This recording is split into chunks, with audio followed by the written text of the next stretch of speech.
esta expansión de Europa a América es el comienzo de la modernidad. Esta Europa subdesarrollada, periférica del gran continente euroasiático, fuera de las caravanas, científicamente en cero. En Bagdad está hoy el centro de la sabiduría, la matemática. Nosotros usamos los números árabes. La gente dice, ¿por qué le pusieron árabe? Porque en Bagdad había la gran escuela matemática, eran aristotélicos. Alepo, Trípoli, no sale Alepo. Lo están bombardeando hoy. En el siglo VIII, Aristóteles llegó a Alepo, traducido del griego al árabe, y ahí empezó Aristóteles a funcionar en Alepo, que era el mundo árabe. Era el pensamiento científico, matemático, astronómico. Y entonces aquella cultura era el centro de la historia, pero se conectará después con China y la China tomará el relevo. Europa estaba fuera del sistema. Pero ahora, con nosotros, colonial, va a surgir la modernidad. Entonces, nuestra hipótesis de trabajo está revolucionando el pensamiento porque nunca se había planteado así. Es una red que hay latinos en Estados Unidos, en Berkeley, en Duke, latinos, que hay mucha gente en América Latina, pero también en Europa, y ahora se expande por el África. En 3 semanas tengo que ir a Delhi, están leyendo nuestras cosas. Grossfogel, pues hicimos hace 2 meses un seminario sobre descolonización del pensamiento, ¿no? En Pretoria, en Sudáfrica. ¿Y por qué en Pretoria? Y la Universidad de Pretoria estaba en huelga. ¿Saben para qué? Para descolonizar la universidad en África. Es decir, había tomado el tema latinoamericano en África. ¿Sabe por qué? Porque, claro, en Sudáfrica estaba el apartheid y todo esto. El pobre Mandela estuvo 27 años preso. Salió un hombre extraordinario, reorganizó el país y toda la élite política es afro. Pero todo el mundo económico, el Boers, es blanco. Y los Boers tienen pueblo, además la bomba atómica. Además. Y el pueblo es afro-negro. Y esos estudiantes están estudiando una visión europea de su propia historia. Porque la historia es el instrumento que empezó a destruir las otras tradiciones e impuso su historia como historia universal. Y entonces, hasta a través del marxismo. Porque la revolución marxista de Mao en China, aunque la verdad que él conocía a Wang Yanmin, que era un confuciano, y muchas veces decía Marx, pero lo que decía era Wang Yanmin, porque era un maestro de escuela, pero que sabía su tradición. Sin embargo, modernizan China y creen que todo lo anterior es burgués. Y la revolución cultural destruye el pasado. Y entonces la China, que había sido un esplendor durante 20 siglos, de pronto se quedó sin historia. Ahora, me decía el otro día Walter Miñolo, un colega, están haciendo 2000 museos en distintos puntos de China para recuperar su historia. Vuelven a... ¿Tan así se la borraron a los chinos? Mira, he estado en Pekín y se muestra un lugar donde estaba la dinastía Ming, y a mí me llamó la atención. Eran todas paredes sin ninguna decoración, parecía una cosa franciscana.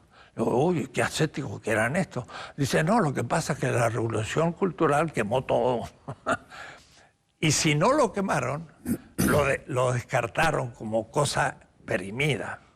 Pero no sabían lo que habían hecho antes, ¿no? Y ahora sí, ya lo van recuperando.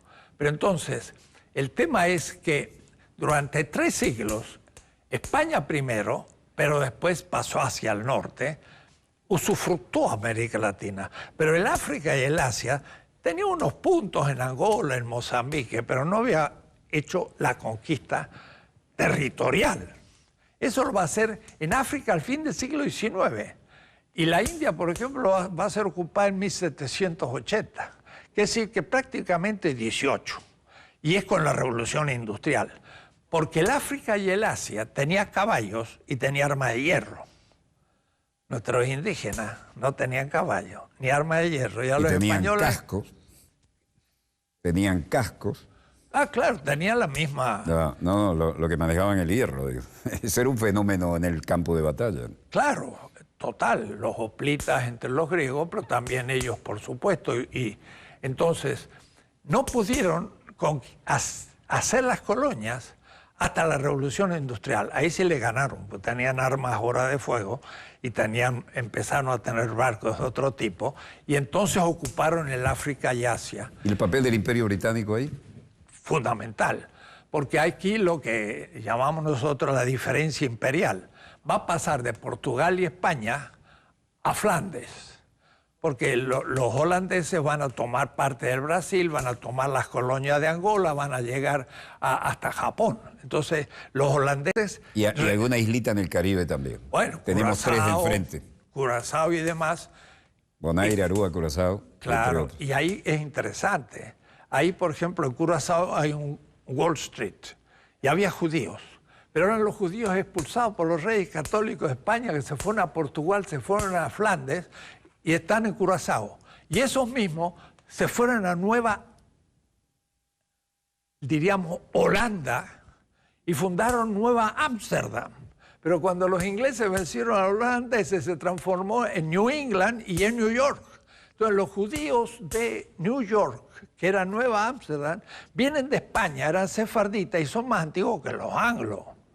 Ahora, claro, los judíos también es un clan comercial que tiene 25 más 30 siglos, que empieza desde el exilio de Babilonia y se va extendiendo, ¿no? Hay toda una cultura que no sé por qué no se subraya suficiente en los textos modernos. ¿Qué pasó ahí? ¿Cuál es su opinión? ¿Cuál? La de la influencia del pueblo judío en todo esto y sus intereses. Mire, Kautsky, en un libro que se llama El origen del cristianismo, dice algo muy interesante. Dice, en el exilio en Babilonia, los judíos dejaron su tierra y para recordarla la escribieron. Y ahí escriben lo que se llamaría el Antiguo Testamento. El paraíso, Testamento. la leche, la miel. Era la ley, los libros históricos, los profetas y los salmos y toda la Biblia, diríamos. Pero después se extendieron en el imperio persa. Y cuando vinieron los griegos, se extendieron por todo el imperio griego que llegaba hasta el Indo. Y cuando llegaron los romanos, se extendieron por el imperio romano. Y entonces siguieron ellos siendo grandes comerciantes. Y se adaptaron a cada una de las cadenas de mando. Claro. Y además, mire qué interesante, como ellos adoraban un dios Yahvé del Israel primitivo, lo seguían adorando en sus sinagogas en todas partes. Y entonces ese Dios propio está en todas partes. Era un Dios universal. Y ahí sale el monoteísmo de Israel, de donde va a salir el cristianismo. El cristianismo. Porque en todos lugares había otros dioses, pero el de ellos estaba en todas. En fin, esa es una historia que también se puede apasionante contar. Pero esta modernidad es el tema, porque la pequeña Europa parte después a Flandes y después Inglaterra vence. Ahora, la posición de Inglaterra es fundamental. Inglaterra y Japón son las dos islas de Eurasia. Y Inglaterra era un país poco poblado, con una monarquía muy débil, y entonces el continente estaba en lucha de religiones y todos huían a Inglaterra. Y ahí nadie atacaba porque era una isla perdida, pero en el nuevo centro geopolítico moderno, que es el Atlántico Norte, que descubrió Colón, pero este era el Atlántico tropical. Y el de Brasil es de Portugal a Brasil, porque las corrientes van así, entonces no podían andar por aquí, tenían que ir a Brasil y de ahí recién iban a África y llegaban a Goa y llegaban hasta el Japón los portugueses. Entonces la modernidad fue una expansión lenta de Europa que con la revolución industrial se impone a todo el mundo. Pero el tema nuestro es que imponen una narrativa. Pero una narrativa que es retórica, o es decir, va a demostrar que Europa, y eso es Hegel explícito, dice Hegel, la historia va del este hacia el oeste, geopolítico, y Europa es el centro y el fin de la historia universal. Y entonces la antigüedad es el fundamento, la Edad Media es una edad difícil, y luego es la modernidad donde el espíritu germano eclosiona como espíritu universal. Y todavía en la Ilustración dicen, el sur de Europa era, porque no hace la revolución industrial. Grecia, Italia, España, Portugal, se quedan en el Mediterráneo. El norte de Europa va a ser ahora industrial. Y ahí Inglaterra va a ser el centro porque es una isla. Entonces son puros puertos. Y es una isla donde los Scottish, los presbiteranos, Glasgow, Estocolmo no, no importa. Los calvinistas son muy importantes porque Calvino se las arregla para hacer una interpretación de la Biblia que impedía a los cristianos y a los judíos dar préstamos al hermano, porque no había que explotar al hermano. Pero entonces en la Edad Media, por ejemplo, un cristiano no podía prestar a un hermano, pero un judío no era hermano. Entonces le asignaban la función de que él prestara. O es decir, lo enriquecieron a los judíos para que cumplieran esa función pecaminosa, ¿no? Pero Calvino se la arregló para cambiar ese texto del Deuteronomio. Dijo, no, se puede prestar 5%. Y con esta variación, ya el cristianismo podía empezar a prestar dinero y ya podía empezarse a coordinar con el capitalismo. Pero no es extraño que Adam Smith es un calvinista y es el que escribe el primer libro de economía clásica. Y entonces es un cristianismo que se adecúa al capitalismo, o más, es un cristianismo que inventa la teoría capitalista como Adam Smith. Pero eso se cumple en Inglaterra. Inglaterra, desde Cromwell, logra hacer una revolución porque el Estado inglés era muy débil. Entonces la burguesía tomó el poder siendo minoría. El mundo era feudal, pero desde el Estado impusieron el capitalismo en Inglaterra, se desarrolló, y eso duró hasta la Segunda Guerra Mundial, que va a venir Estados Unidos, que va a ser el nueva etapa. Pero entonces esta modernidad es para nosotros el problema, que tiene un discurso histórico, científico y demás, que tapa a todos. En la historia hegeliana, América Latina no entra, estamos fuera de la historia. Porque el sur de Europa queda descalificado. ¿Y qué decir las colonias del sur de Europa? Peor todavía, somos colonia de algo que desapareció de la historia. Entonces, decir que España era un país moderno en el siglo XVI, el más importante de Europa, nadie lo cree. Pero fueron los españoles con la plata de Potosí y de Zacatecas que pagaron una gran escuadra y aquí, ahí en Sicilia, cerca de Catania, vencieron a los turcos en Lepanto. Y yo estaba ahí, había unas cosas, decía 1571, Lepanto. Yo digo, hacha, descubrieron en Potosí 1546. 25 años después pudieron hacer una escuadra, ya tenían plata y liquidaron a los turcos en el Mediterráneo. Y entonces la modernidad es nuestro problema, porque hoy en Venezuela en México, en Argentina, en América Latina, toda la élite blanca es eurocéntrica. Sí. Esa visión de la historia, esa visión de la filosofía, de la ciencia, es la propia. Y creen que es de ellos y nuestra. Entonces nuestros estudiantes quieren ir a Europa, a Estados Unidos para sacar doctorados, vuelven, ganan concursos y cada uno compite a ver quién es más eurocéntrico que el otro y no conocen nada de América Latina. Ese es un temazo, perdóneme la expresión. Quisiera que usted, con su autoridad académica, abundara en ese tema. Ese desarraigo intelectual, esa orientación que va negando las propias raíces, ¿no? Es tremendo. Porque en nuestra universidad, y por eso en Venezuela, gran parte de la gente que no entiende lo que puede significar una liberación de un pueblo, que es despreciado por un cierto racismo blanco, por un cierto machismo también, que es también colonial, pero sobre todo es intelectual.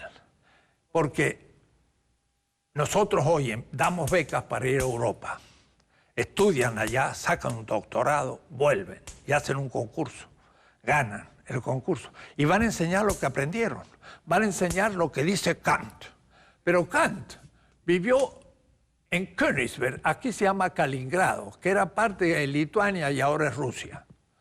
Pues si vivía en el Báltico, para entender el mundo de Kant hay que reconstruir muchas cosas, porque hay que ir al siglo XVIII, del Báltico. De paso, mire, el próximo año, 2017, va a ser 500 aniversario de la Reforma Luterana. Y Lutero puso las 95 tesis en Wittenberg. Y yo di una conferencia como a 50 teólogos alemanes, norteamericanos, de Yale, y brasileños, donde hay muchos luteranos, y les hice una historia. Y entonces les dije, miren, si no se hubiese descubierto el Atlántico y América, Lutero hubiese sido un heresiarca de segundo en Europa sin significación. Me miraron. Digo, el norte de Europa no se podía separar de Roma, porque después de aquí estaba la nada, estaban los osos polares. Entonces, o se comunicaban con Roma o quedaban fuera del mundo. Entonces, todo el comercio iba a Italia, que era como la penetración en el Mediterráneo, Amalfi, Génova, Venecia, y estos iban hasta Antioquía, y de ahí salían las caravanas por la ruta de la seda hasta llegar a China. Entonces, el Mediterráneo era el centro de Europa, el sur, y había una iglesia muy poderosa. Mira lo que voy a decir ahora. Cuando se descubre el Atlántico, el Báltico se conecta al centro geopolítico. No necesita Roma. El norte de Europa dice no necesito Europa y se hace luterana. Pero entonces, mire, surge algo que nadie lo piensa. Surge la Iglesia Católica. La Iglesia Católica no es la medieval. Es una iglesia moderna. Se funda en Trento. Se funda en el Concilio de Trento. Trento. 1560. Y la funda... ¿Con qué argumento puede desarrollar usted esa idea que es muy interesante? Porque de Trento para acá. Claro, porque Roma estaba en el centro del Mediterráneo, que era el centro de Europa, porque estaba en el sur. Era el Mare Nostrum. Una vez que se descubre el Atlántico, es la muerte del Mediterráneo. Entonces, un gran historiador, Brodel, de la Escuela de los Anales, escribió Felipe II y el Mediterráneo y mucho. Pero un alumno de él, que fue mi profesor en la Sorbona, se llama Pierre Chonu, escribió 7 tomos, Sevilla y el Atlántico. Y entonces yo me di cuenta que ahí había algo. La modernidad es la muerte del Mediterráneo y el nacimiento del Atlántico. Y mire, ahora Inglaterra queda bien situada, antes era Roma. ¡Pah! Un cambio total. Y el norte de Europa se hace industrial y se hace luterano, etc. No deja de ser cristiandades, o decir que es una inversión del cristianismo. Porque el cristianismo que nace en el Medio Oriente es crítico del imperio. Y el fundador del cristianismo lo pusieron en la silla eléctrica, que era la cruz. No era un signo religioso, ahí estaba Espartaco. Pero era un después signo denigrante en ese momento, además. Total. Después de 3 siglos, esos cristianos estaban presentes, sobre todo en Turquía y en otras partes. Y Constantino, cuando se dividió en 4 partes el imperio que estaba en la Galia, venció al otro y después a Licino, y se hizo emperador y se dio cuenta que los cristianos eran muy numerosos y les dio libertad, y después se apoyaron en los cristianos. Y dejaron Roma e hicieron la capital del imperio en Constantinopla. Y entonces el peso se vino acá. Pero ahora los cristianos... Y Estambul, Constantinopla, claro, esa dualidad. Cuando los otomanos tomen Estambul, se va a hacer un imperio. Y eso es lo que va a sitiar Europa. Pero lo interesante es que los cristianos que habían perseguido al imperio porque tenía esclavos y todo, ahora lo justificaban. Sobre todo en América, de cuando andando el tiempo. Pero eso, la primera inversión fue la cristiandad del Mediterráneo. Roma se hace cristiana. Y por lo tanto, el fundador crucificado ahora aparece en las alíos, en la Santa Sofía, con los ojos abiertos, crucificado, pero sin sangre, porque era un rey. Ya no era el crucificado, era justo el rey, lo contrario. Pero esa es la primera inversión, que se llama la cristiandad, o decir, el cristianismo se invierte. Con España va a haber la segunda inversión, porque ese cristianismo, de todas maneras, que va a ser avasallado por los árabes, porque les va a quitar todo el norte de Europa, de África y toda esta parte, se va a quedar arrinconado. Con América, entonces justamente hace una segunda inversión. Ya no es solamente el cristiano el que apoya a un Estado, sino que apoya a un imperio con colonias. Y nosotros somos una contradicción, porque somos colonias de un imperio que es cristiano, pero también somos cristianos, pero de segunda. Ya no se entiende nada. Y yo digo siempre... Hay que además ser de segunda es la negación del cristianismo. En un indígena de Chile, un misionero, predicaba cosas, entonces puso una crucifixión. Pintó. Entonces puso en la cruz a un indio. Y el soldado era español. Entonces el misionero dice, no, pero sí, Jesús no era indio. Y le dice, usted me dijo que Jesús era inocente y era un hombre bueno y luchaba por la gente. Es un indio. Y usted me dijo que eran los soldados romanos que mataron al justo, si nos están matando a nosotros.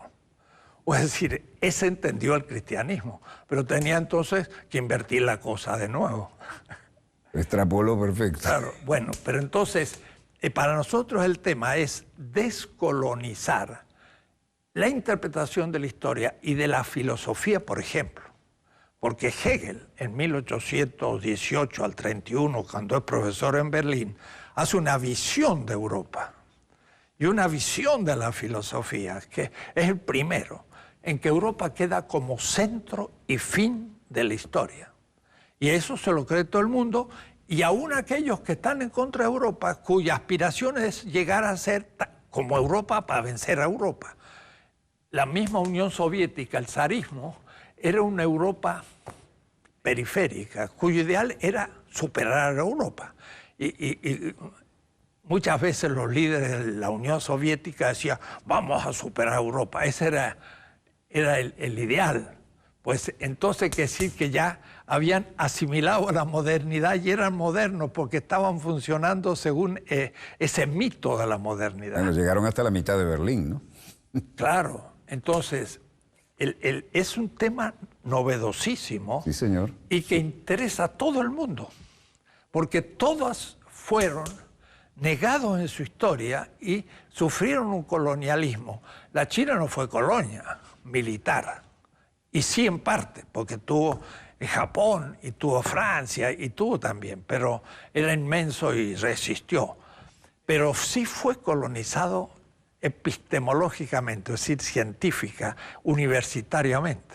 Y nuestros profesores después de estudiar en Europa vienen y... Pero si un estudiante quiere empezar a estudiar la historia propia y llega a querer hacer un doctorado, dice, yo quiero hacer un doctorado sobre un pensador colombiano o venezolano, entonces los profesores dicen, pues no hay ningún especialista, no puede hacerlo. Tiene que hacerlo sobre un autor norteamericano europeo porque tenemos especialistas. Entonces no se puede formar. Y si no se puede formar ahí, ¿dónde se va a formar? ¿Quién va a recuperar nuestra historia? ¿Y quién va a hacer una historia que nos permita desarrollarnos ante este enorme peso de esto que llamaríamos geopolítica del conocimiento? ¿Se da cuenta? Es dominador no a nivel económico, no a nivel militar. Por supuesto que Estados Unidos es el poder militar y nosotros no podemos hacer nada. No a un nivel, pero a un nivel teórico, científico, también nos dominan. ¿Qué papel juegan los modernos medios de comunicación que son masivos e internacionales? Claro, y todas las grandes mitos, referencias, todo, son eurocéntricas. Entonces, partimos de los griegos, que es una invención alemana romántica, que piensan que ahí se originó, después pasó a Roma, pasó a la Edad Media y culminó en París, y después Ámsterdam está en Bélgica, está ahí en Holanda. Y Descartes es un filósofo, el primero, pero escribió el discurso del método en 1636, un siglo y medio después del descubrimiento de América. Entonces, los grandes problemas filosóficos no fue ese, era cuando llegaron a América se dijeron, estos indios son seres humanos. Es un tema filosófico fundamental, porque ¿son hombres o no son hombres? Dijeron, sí son, pero sus costumbres lo han vuelto bestiales. Entonces son como niños. Y entonces el mismo Kant va a definir la ilustración. Va a decir, la ilustración es una salida de un estado de inmadurez. Era como el indio. Pero el mismo inmaduro no quiere civilizarse. Se opone. ¿Y qué significa civilizarse? Entonces dice Hegel, los ingleses se transformaron en los misioneros, una palabrita religiosa, de la civilización en el mundo. Y